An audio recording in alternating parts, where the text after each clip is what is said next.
Revşe devler roja ve çe keremke.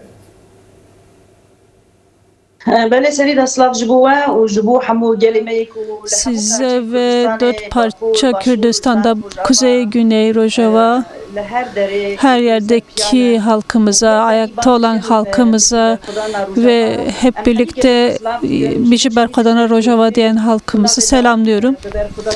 Bu süreçte çok büyük bir direniş, çok güçlü bir ruhla, kararlılıkla, özgür bir yaşamı elde edinceye kadar kararlılıkla direneceğimizi belirterek selamlıyorum herkesi. Şeyh Masud'da başlayan eşsiz direnişle beraber büyük bir irade açığa çıkardı. Ziyad Yoldaş, Deniz ve Ziyad Yoldaş komutanlığında eşsiz bir direniş açığa çıktı.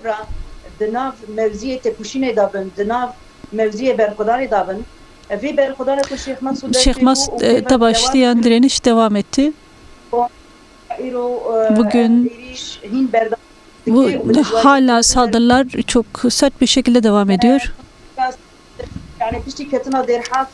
Derhafır'a girildiğinde aslında bir anlaşma olmuştu. Orada güçler çekilecekti. Burada anlaşmaya sahip çıkılacağı yerde burada çok sert çatışmalar yaşandı.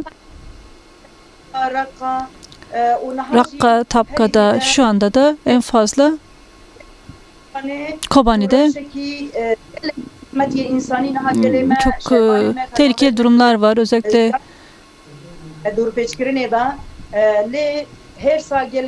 ancak halkımızın iradesi, halkımızın buna karşı öfkesi halkla beraber çok güçlüdür. Bugün Kobani'de görülüyor ki bugün Kobani'de bu görülüyor. Erdoğan Kobani düşecek diyordu. Halkın direnişiyle bu Kobani kurtarılmıştı. Bu Erdoğan'da bir dert oldu. Türkiye Devleti'nde bir dert oldu. Ancak şunu unutuyor Kobani halkı ve tüm parçadaki Kürdistanlılar bugün ulusal bir ruhla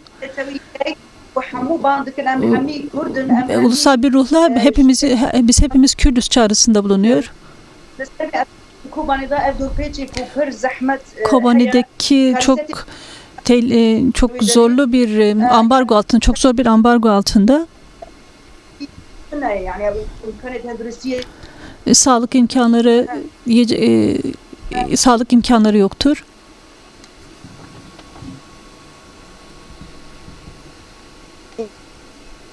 Evet.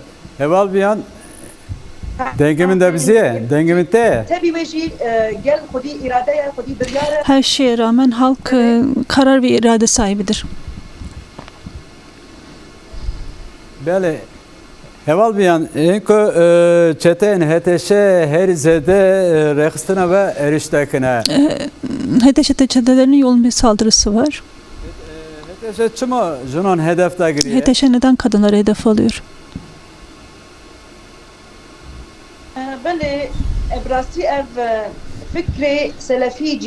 Selefi ve cihadist terörist örgütlerin düşüncesi esas da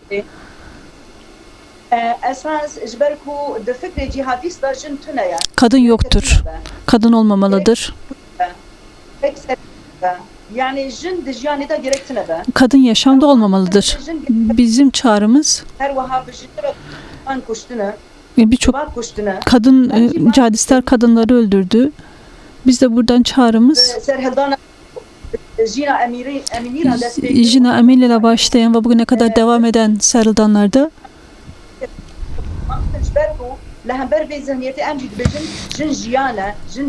biz de diyoruz ki bu zihniyete karşı kadın yaşamdır. Biz bu fikirle, bu felsefeyle var olduğumuz müddetçe mücadelemizi devam ettireceğiz. Kadının irade sahibi olması için, toplumun değişmesi için, güzellik olması için direneceğiz.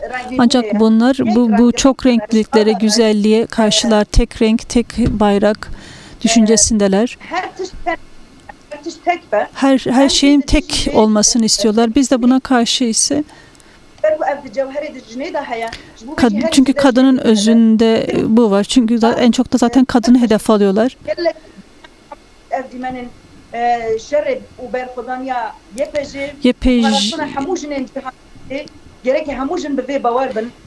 Tüm kadınların inanması gerekiyor ki YPJ bütün kadınları koruyor. Şehit düşenlerin saçı kesiliyor fakat biz bu saç kesilmesine karşı bizim başımız diktir.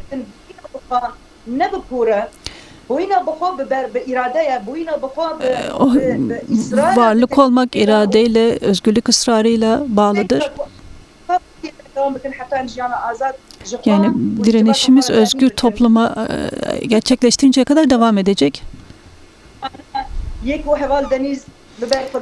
Deniz arkadaş büyük bir direnişle, fedai bir ruhla direndi. Yani cenazesinden bile korkup binadan aşağı attılar.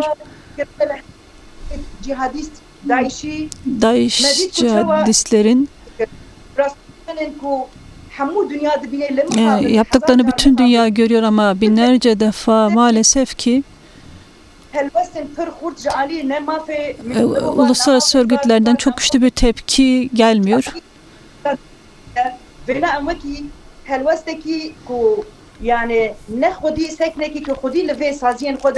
Yani kurumlarına, kanunlarına sahip çıkmaları gerekmektedir.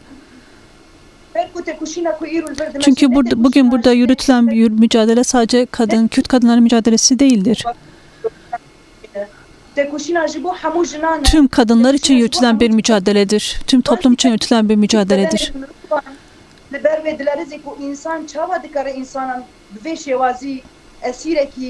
Yani insanın bedeni titriyor nasıl bir esirin bu şekilde yaklaşıldığını, insanın bedeni titriyor. Bütün uluslararası kanunlar, değerler ayaklar altındadır.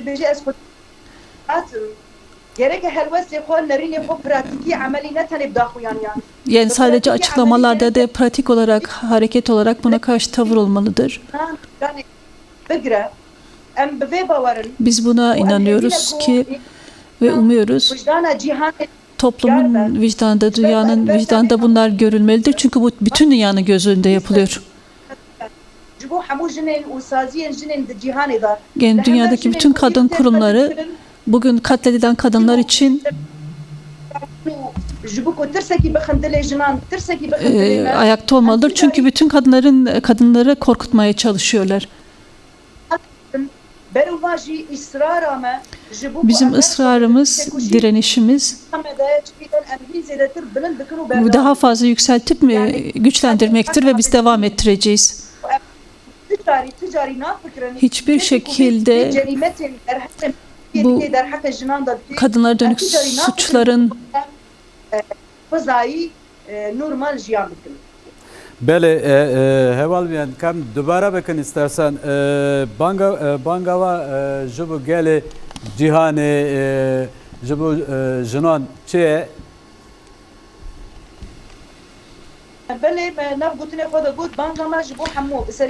bizim çağrımız demokratik, ülke dışında 4 parça Kürdistan'daki halkımıza çağrımız Kobani sınırdan da nasıl Kobani sınırları yıktıysa aynı ruhla biz onları selamlıyoruz.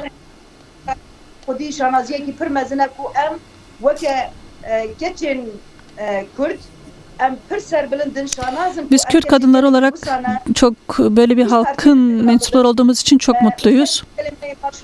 Yine Güney halkımız, Roşlat halkımız, Doğu halkımız gösterdiği duruştan dolayı başımızdaki bizim onlara çağrımız mücadeleyi yükseltmektir ve kesin başarıyı elde etmektir. Hiçbir şekilde direnişten geri adım atmayacağız.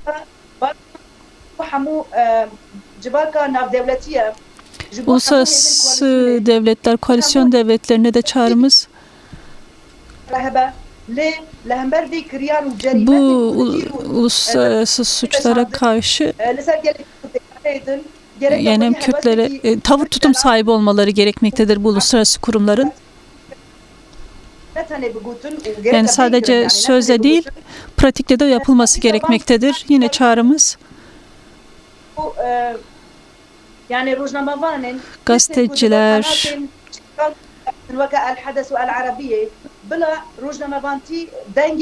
El Hades ve El Harabiye'de diyorum ki aslında gazetecilik hakikatin sesi olmaktır.